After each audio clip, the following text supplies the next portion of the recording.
Hello students, कैसे आप सब? आई होप आप सब ठीक होंगे। तो आज हम इनवर्स ट्रिग्नोमेट्रिक फंक्शंस का हमारे पास है आज लेक्चर नंबर 3। और आज हम इसमें पढ़ने वाले हैं इनवर्स फंक्शन टेंजेंट और इनवर्स फंक्शन कोटेंजेंट। ठीक है, तो टेंजेंट और कोटेंजेंट की इनवर्स फंक्शंस हम इस लेक्चर में पढ़ेंगे। ठीक है, तो चलिए स्टार्ट करते हैं वन बाय वन। तो सबसे पहले हमारे पास है टेंजेंट फंक्शन। सबसे पहले है हमारे पास कौन सा फंक्शन? Tangent function. ठीक है, तो सबसे पहले है हमारे पास टेंजेंट फंक्शन। अच्छा, अब देखो टेंजेंट फंक्शंस को अगर हम डिफाइन करें, मतलब अगर हम देखें, मतलब रियल टू रियल नंबर। ठीक है, अब देखो ये जो है ना, ये इसका क्या है? डोमेन है, और डोमेन उसका होता भी रियल नंबर है। तो सिर्फ रेंज में थोड़ी सी चेंजेस है, लेकिन ये इसका रेंज नहीं है, ये इसका कोडोमेन है। ठीक है, रेंज नहीं है। अब देखो अगर हम इसका ग्राफ ड्रा करें तो टेंजेंट फंक्शंस का जो ग्राफ होता है वो कुछ अंदाज से होता है। ठीक है ना, कुछ इस अंदाज में होता है। ठीक है, और यहाँ पे होते हैं एसिम्पटोट्स। क्या होते हैं? एसिम्पटोट्स। अब देखो अगर हॉरिजॉन्टल लाइन टेस्ट देखा जाए तो ये इसको फेल करता है। क्यों फेल करता है? क्योंकि एक पॉइंट से ज्यादा पॉइंटों पे ये क्रॉस कर देता है। ठीक है, तो मतलब ये हमारे पास जो फंक्शन है ये बाइजेक्टिव फंक्शन नहीं है। बाइजेक्टिव फंक्शन नहीं है। ठीक है, ये बाइजेक्टिव फंक्शन नहीं है। तो हमें इसको रिस्ट्रिक्ट करना होगा। अगर आपने वो पिछली वाली वीडियोस नहीं देखी है तो उसको देख के आए, आपको फिर लेक्चर को ज्यादा बेटर समझ। ठीक है, लेकिन फिर भी मैं कोशिश करूंगा कि अच्छा ही समझाऊं। अच्छा, अभी देखो बाइजेक्टिव फंक्शंस मैंने डिस्कस किए थे इसके फर्स्ट लेक्चर में कि क्या होते हैं।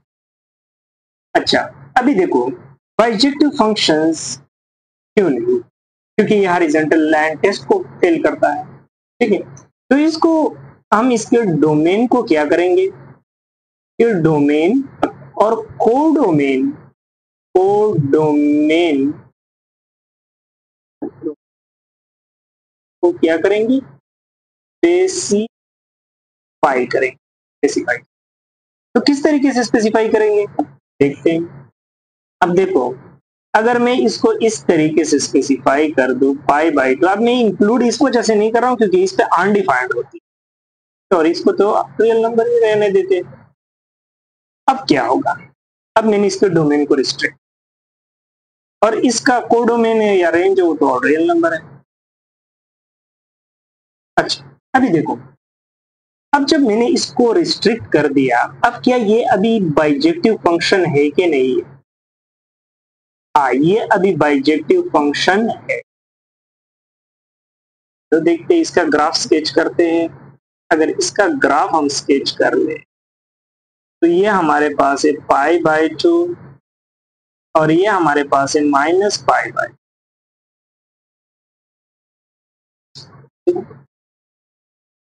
ये हमारे पास है पाई बाई टू, ये हमारे पास है पाई बाई टू, और माइनस पाई बाई टू पे एसिम्पटोट्स होते हैं।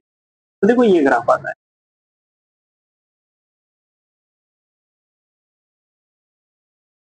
इसको अटैच नहीं करता है, पर फिर भी थोड़ा सा एरर आता है। ठीक है, अटैच नहीं है यहाँ। तो अभी देखो ये हॉरिजॉन्टल लाइन टेस्ट को पास कर रहा है, तो मतलब ये बाइजेक्टिव फंक्शन है। अब देखो अब इस न्यू फंक्शन को, जैसा कि मेरे पास है जी ऑफ एक्स, इस फंक्शन का जो डोमेन और रेंज तो बदल गया, डोमेन तो बदल गया। अब ये फंक्शन को हम कैपिटल एक्स से डिनोट करेंगे, और इस फंक्शन को फिर हम बोलेंगे fundamental tangent function. Fundamental tangent function कहेंगे। ठीक है, तो हम क्या कहेंगे? Fundamental tangent. ठीक है, अभी देखो इसका अभी, क्योंकि ये हमारे पास बाइजेक्टिव फंक्शन है, अब इसका इनवर्स डिफाइंड, का इनवर्स अभी डिफाइन होता है, तो चलिए इसके इनवर्स को भी डिफाइन करते हैं। अब देखो इसके इनवर्स को, अब देखो अगर मैं कहूं कि g है का मतलब -π/2, फिर से लिख रहा हूं ये रियल, तो ये इसका क्या है, डोमेन है, और ये इसका क्या है, कोडोमेन। क्या है, कोडोमेन। अभी इसका जो ये तो रेंज है ना, इसका बिल्कुल इसकी रेंज है। और अगर मैं इसका इनवर्स डिफाइन कर, तो ये रियल नंबर यहां पे आएगा, मतलब इसके डोमेन और रेंज को हम क्या करेंगे, स्विच करेंगे। इसका डोमेन इसका रेंज बन जाएगा और इसका रेंज इसके डोमेन बन जाएगा, ठीक है। तो स्विच करेंगे, तो ये हमारे पास है क्या चीज, इनवर्स टेंजेंट फंक्शन। अब देखो इनवर्स टेंजेंट फंक्शन का यानी जी इनवर्स ऑफ लेते हैं, यानी टेंजेंट इनवर्स, ठीक है। इसका डोमेन क्या आता है, डोमेन ऑफ जी वो है ऑल रियल नंबर, और रेंज ऑफ जी क्या है, वो -π/2 से लेकर π/2 तक इसका रेंज। तो ये हमारे पास इनवर्स। अब चलिए इसकी ग्राफ की भी बात करते हैं। देखो अब देखो अगर नॉर्मल फंक्शन के ग्राफ की बात किया जाए, जैसे कि ये, तो वो तो आता है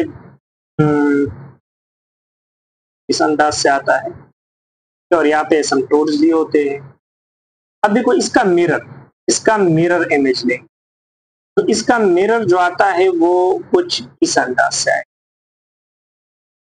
ये देखो ये इसका मिरर इमेज है, तो इसका ग्राफ क्या होगा, साइन का, सॉरी टेंजेंट का, इनवर्स टेंजेंट का।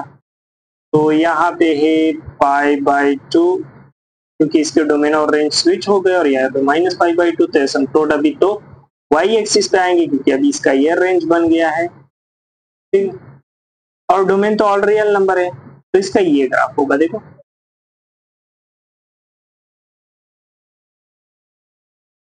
यही इसका ग्राफ, ये हमारे पास किस चीज का है, टेंजेंट इनवर्स एक्स का ग्राफ, ठीक है। तो ये तो हो गया टेंजेंट। अभी इसके बाद बात करते हैं cotangent. Function number 2 cotangent inverse, ठीक है, इनवर्स कोटेंजेंट। अब देखो ये किस तरीके से है, तो चलिए देखते हैं। अब जैसा कि यहाँ पे भी हम अगर g को ले लेते हैं, मतलब अगर मैं इस फंक्शन को डिफाइन करता हूँ रियल से रियल, और इसका हम ग्राफ अगर स्केच कर ले, ग्राफ, तो इसका कुछ इस अंदाज से ग्राफ आएगा, π/2 है और π/2, और यहाँ पे आते हैं एसिम्पटोट्स,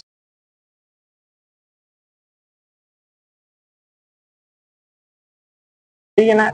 टेंजेंट का ये ग्राफ होता है। तो अगर मैं इस पे वर्टिकल लाइन टेस्ट लगाऊंगा, तो ये हॉरिजॉन्टल लाइन टेस्ट को ये फेल करता है।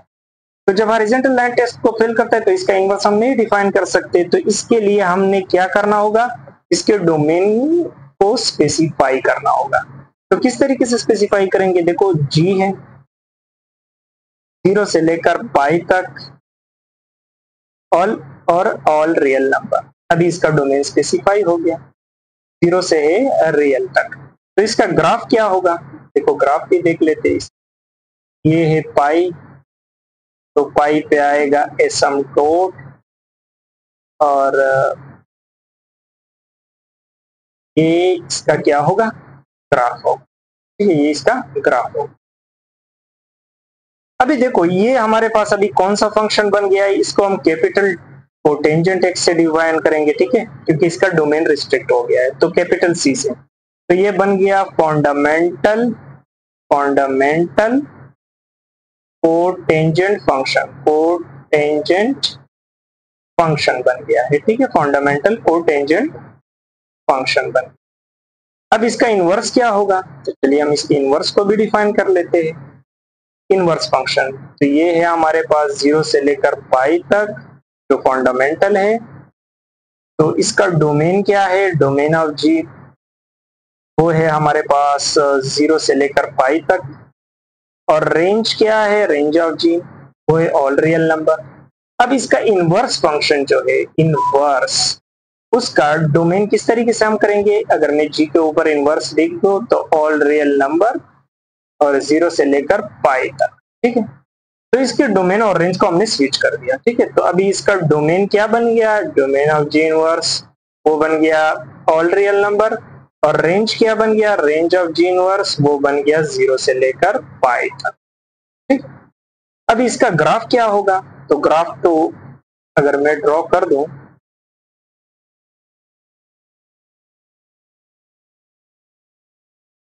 ठीक है, अगर ग्राफ ड्रॉ करे तो यहाँ पे है 0।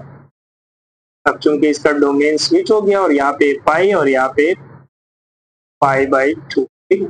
तो यहाँ पे हमें एक एसिम्पटोट मिलेगा और यहाँ एक्स पे भी एक एसिम्पटोट, ठीक है। तो इसका ग्राफ कुछ इस अंदाज से ही आएगा, ठीक है। ये इनवर्स फंक्शन का ग्राफ है, ठीक है। तो ये था हमारे पास कोटेंजेंट इनवर्स फंक्शन। अच्छा, अगले वीडियो में इंशाल्लाह हम लास्ट फंक्शंस पढ़ेंगे, last inverse trigonometric function secant और कोसीकेंट, ठीक है। तो मिलते हैं अगले वीडियो में, थैंक यू।